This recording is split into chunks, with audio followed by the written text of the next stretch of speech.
Zo'n kleine 2 jaar geleden ging die dicht voor restauratie. Binnenkort wordt die heropend, de watermolen van Gratum. Er is veel gebeurd in de tussentijd, maar het werk is nog niet af.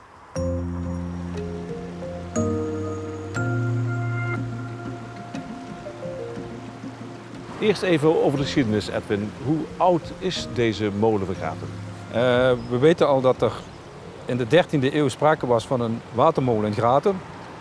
Dus ja, ergens rond 1250 denk ik dat het wel zeker is. Ja. Dus we hebben denk ik bijna 800 jaar een watermolen in Gratum staan. We weten dat de molen heel lang eigendom is geweest van het stift van Thorn. Dus, de dames de dames van Thorn. Dus, en het was toen ook een banmolen, dus mensen waren verplicht om een meel of een graan te laten malen hier in deze molen.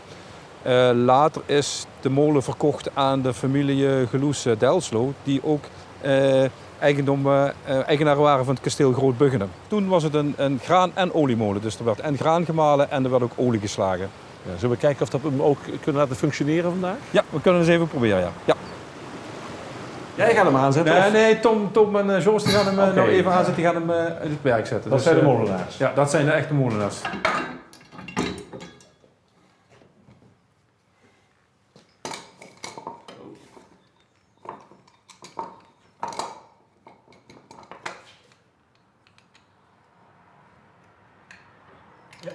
Nee.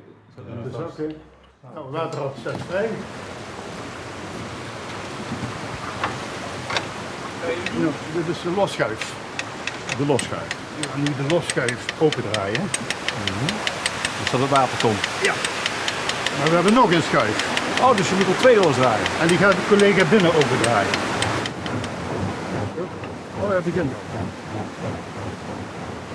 Dat lijkt me altijd mogelijk dat de schuif binnen niet veel open hoeft. Oké.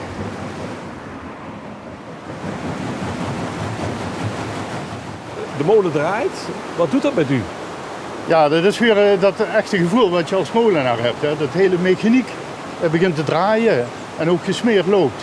En een goede molenaar die luistert altijd. Hè. Die luistert naar het mechaniek. En als hij dan het mooie eentonig geluid hoort, dan denkt hij, hé, dat zit goed. En we hebben nu de stenen losgekoppeld van het mechaniek. Dus nu draaien we eigenlijk voor de prins, zoals het heet. De? Voor de prins. Wij draaien voor de prins. Het is meer voor de bühne dan? Ja, voor de bühne kun je Dus zeggen. voor de prins had je laten zien dat de molen Ja, draait. Hè? Ja. Ja. Maar er gebeurt verder binnen niks nog. We malen dan ook niet. Nee. Ik heb begrepen dat er ook een tijd is geweest dat het niet draaide hier. Hè? Ja, dat klopt. Het waterrad buiten is er pas sinds 1995. Daar is ook deze hele maalstoel wat je hier ziet, is er toen bij geplaatst. Maar we hebben eigenlijk tussen de periode 1915 en 1995 hebben we helemaal geen waterrad gehad. Want in die periode heeft de molenaar besloten om gebruik te gaan maken van een zogenaamde waterturbine. Een turbine was veel efficiënter voor te malen. En het voordeel van die turbine was weer dat men daar op een gegeven moment ook elektriciteit mee kon opwekken.